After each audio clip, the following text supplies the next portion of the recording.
Aussi incontournable que détester, l'open space fait parler. Bien au-delà d'être un simple concept d'aménagement de l'espace de travail, l'open space est devenu le symbole de toutes les dérives actuelles du management qu'on peut constater. Si vous lisez n'importe quel article consacré aux méthodes de management et à ce que ça peut avoir de mauvais, vous verrez, ça n'y manquera pas, cela se passe dans un open space. Pourtant, l'open space continue de se répandre. D'ailleurs, si on quitte un peu l'univers de l'aménagement intérieur des bureaux pour regarder dans d'autres champs de la décoration, de l'aménagement intérieur, que ce soit la maison, que ce soit les hôtels, eh bien, on voit à l'inverse que les grands volumes, les espaces qui laissent passer la lumière, qui offrent des vues dégagées, qui créent de grands espaces de vie, eh bien, ce sont vraiment les canons du moment depuis plusieurs années.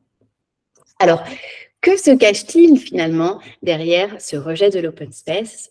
Quel malaise relatif à nos modes de travail actuels se cristallise derrière ce type d'aménagement et surtout comment faire pour aménager des espaces ouverts qui soient les plus épanouissants et les plus adaptés à nos besoins de travail, eh bien, c'est ce que nous allons voir et je vous propose de passer en revue les idées reçues et les arguments principaux contre l'open space pour tenter de démêler le vrai du faux. Alors, argument numéro 1, mon activité me demande beaucoup de concentration et l'open space, c'est bruyant. C'est vrai que l'open space est vraiment associé dans l'imaginaire collectif au bruit, aux distractions diverses et variées.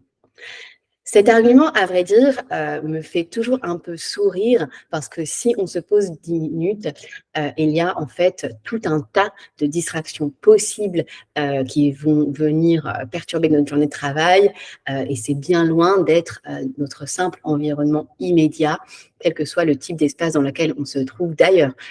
C'est en grande partie des distractions qui peuvent être aussi liées à nos outils numériques, des notifications, des pop-up, la tentation d'aller regarder toutes les 2 minutes si on a des nouveaux mails, des nouveaux messages. Il y a un ouvrage d'ailleurs que je cite souvent et qui m'a vraiment fait évoluer mon regard sur ce sujet des distractions, c'est celui de Nireyal. Nireyal qui est un chercheur qui a travaillé pour Google et qui est vraiment un spécialiste de ces sujets d'attention. Eh bien, il a écrit un livre qui s'appelle Indistractable, indistrayable, si on peut dire, et qui explique en fait, on a au moins autant de mécanismes de distraction externes qui viennent donc de notre environnement extérieur que de distraction interne, c'est-à-dire qu'en fait, on est nous-mêmes tout le temps sur le qui-vive et c'est un réflexe archaïque, en fait, tout le temps en train de chercher ce qui va pouvoir nous tirer de notre concentration, de ce qu'on est en train de faire. La deuxième chose qu'on peut dire par rapport à ce sujet, c'est qu'en fait, dans des bureaux partagés, fermés à plusieurs, à 3, 4, eh ben, c'est pas mieux.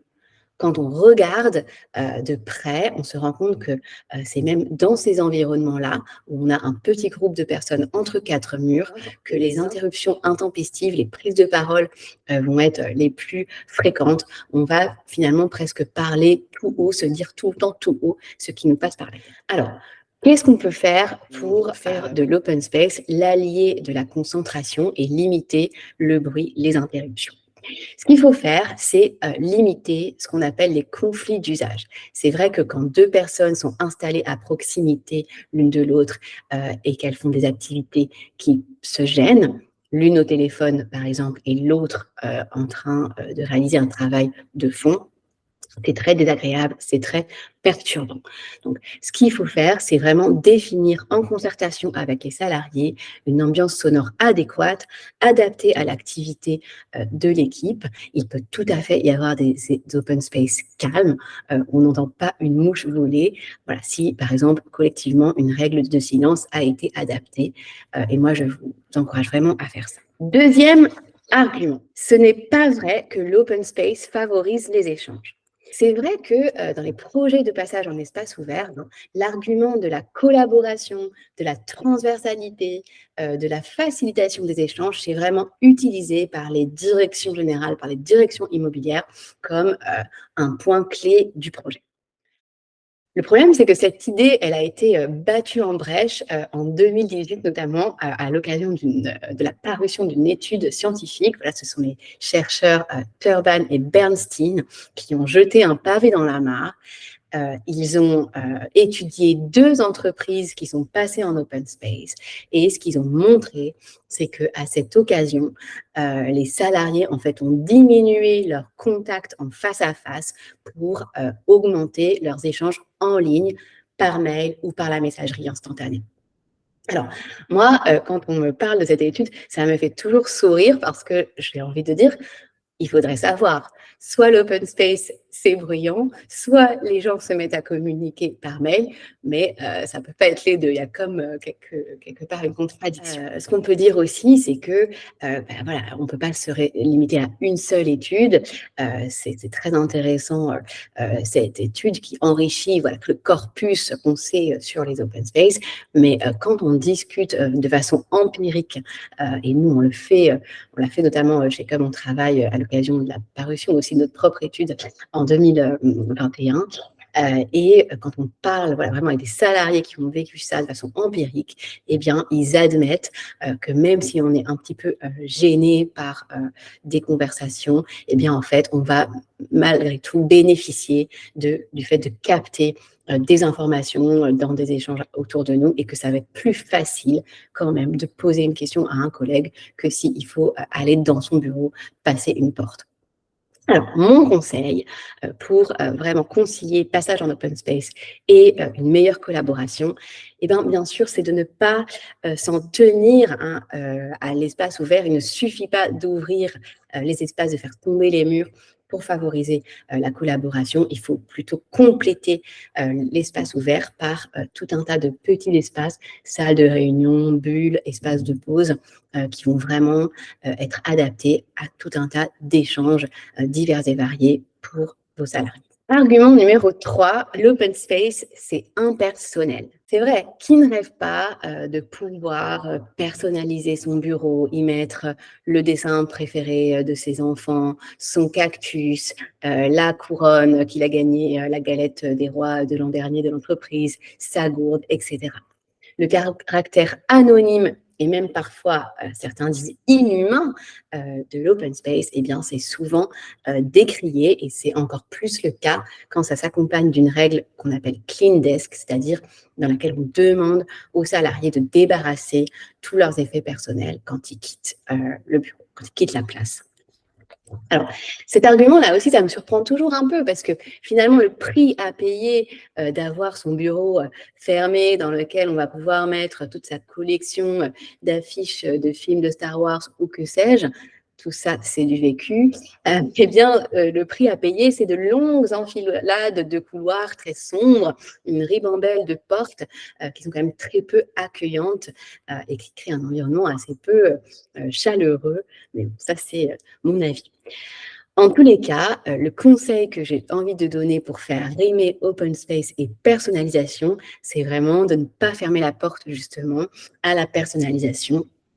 Au-delà du fait de rendre l'espace plus chaleureux, eh bien, laisser aux salariés la possibilité de personnaliser à minima leur zone de travail, eh bien, c'est aussi leur laisser une place pour agir finalement sur l'environnement de travail, que celui-ci ne soit pas seulement la résultante de professionnels de l'aménagement, mais aussi de leur capacité d'agir, de leur volonté d'exprimer leur personnalité à travers ça. Et donc, on peut faire 2 choses. On peut laisser le salarié, quand on applique le clean desk, eh bien, personnaliser avec les effets personnels, quelques effets personnels, sa place le temps qu'il est là. Et puis, peut-être encore plus, on peut eh bien, personnaliser en équipe. On peut en faire un vrai sujet d'équipe, que ce soit par de l'affichage, que ce soit par une zone de plantes ou une zone voilà, d'exposition d'objets qui ont du sens pour le métier. Eh bien, voilà, on peut vraiment donner un caractère chaleureux et incarné à cet open space. Argument numéro 4. Bouger pour aller passer mes appels ou échanger avec les collègues, eh bien, c'est compliqué. Alors, c'est vrai que l'open space d'aujourd'hui, c'est plus l'open space des années 80, dans lequel on livrait un grand plateau très sonore, et puis voilà, les salariés en rang d'oignon restaient là toute la journée pour y faire leurs diverses activités. Aujourd'hui, les espaces ouverts s'accompagnent d'un principe d'aménagement par les usages où vraiment une diversité d'espaces va compléter ces espaces ouverts et parmi lesquels eh bien, les salariés vont être invités à piocher parmi ces espaces-là en fonction de leurs besoins, de leurs envies, de leurs activités. Alors, cette mobilité, finalement, qu'on demande aux salariés, elle n'est pas naturelle. Elle n'est pas naturelle. Il y a un institut de recherche qui s'appelle l'Institut Leessman qui estime à 30% le nombre de salariés squatteurs, c'est-à-dire le nombre de salariés qui, dans un environnement aménagé par les usages, ne va pas s'approprier cette diversité d'espace et va finalement rester assez sédentaire, statique toute une journée, expérimentant ainsi une version dégradée finalement de l'espace de travail. Alors, qu'est-ce qu'on peut faire pour encourager cette mobilité et pour vraiment que les salariés, eh bien, ils profitent de cette diversité d'espace, en tout cas quand elle existe, et vous aurez compris que je vous encourage à essayer de la mettre en place. Je vois essentiellement deux choses. D'abord, eh bien, c'est travailler sur l'équipement informatique de vos salariés pour le rendre le plus léger possible, le plus transportable, vraiment le plus facile à manier et que cette mobilité ce soit fluide et que ce soit pas contraignant. Et puis, la deuxième chose qu'on peut faire, eh bien, vraiment soigner tous vos espaces partagés, tous ceux qui viennent compléter l'open space, ayez le sens du détail, créer des univers, des ambiances différentes pour vraiment donner envie aux salariés de les tester, de se les approprier. On termine avec le 5e et dernier argument, tout ça pour faire des économies. C'est vrai que demander aux salariés de passer en espace ouvert, c'est souvent vécu et a fortiori dans cette époque de travail hybride où les réflexions sur l'optimisation immobilière sont dans toutes les têtes des dirigeants, eh bien, c'est souvent vécu comme un moyen de faire des économies sur le dos des salariés. Sauf que, eh bien, c'est oublier un peu vite que ces projets d'aménagement sont aussi l'occasion le plus souvent de remplacer des aménagements, des mobiliers vétustes, parfois plus du tout aux normes, par quelque chose de neuf, quelque chose du goût du jour, à quelque chose de beaucoup plus agréable. De plus, ce sont des opérations qui représentent de véritables investissements.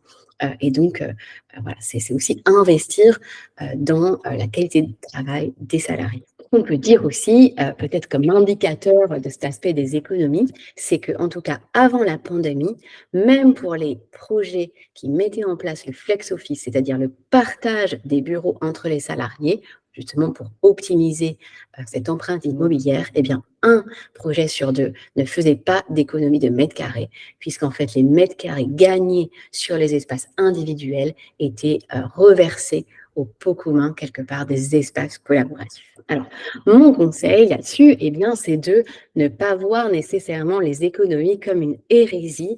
Finalement, si une entreprise optimise son empreinte immobilière et a des mètres carrés de bureaux qui sont utiles, qui sont utilisés et qui répondent aux besoins du collectif, eh bien, est-ce que c'est pas ça qu'on peut souhaiter? En conclusion, je vous rappellerai que passer en open space, c'est un changement d'ampleur et donc que c'est légitime, que ça effraie. Comme l'expliquent les auteurs Robert Kagan et Lisa Lahey dans leur ouvrage Immunité au changement, on résiste même aux changements qu'on souhaite les plus pour nous-mêmes, comme se remettre au sport, arrêter de fumer. Alors imaginez un changement qu'on n'a pas forcément souhaité.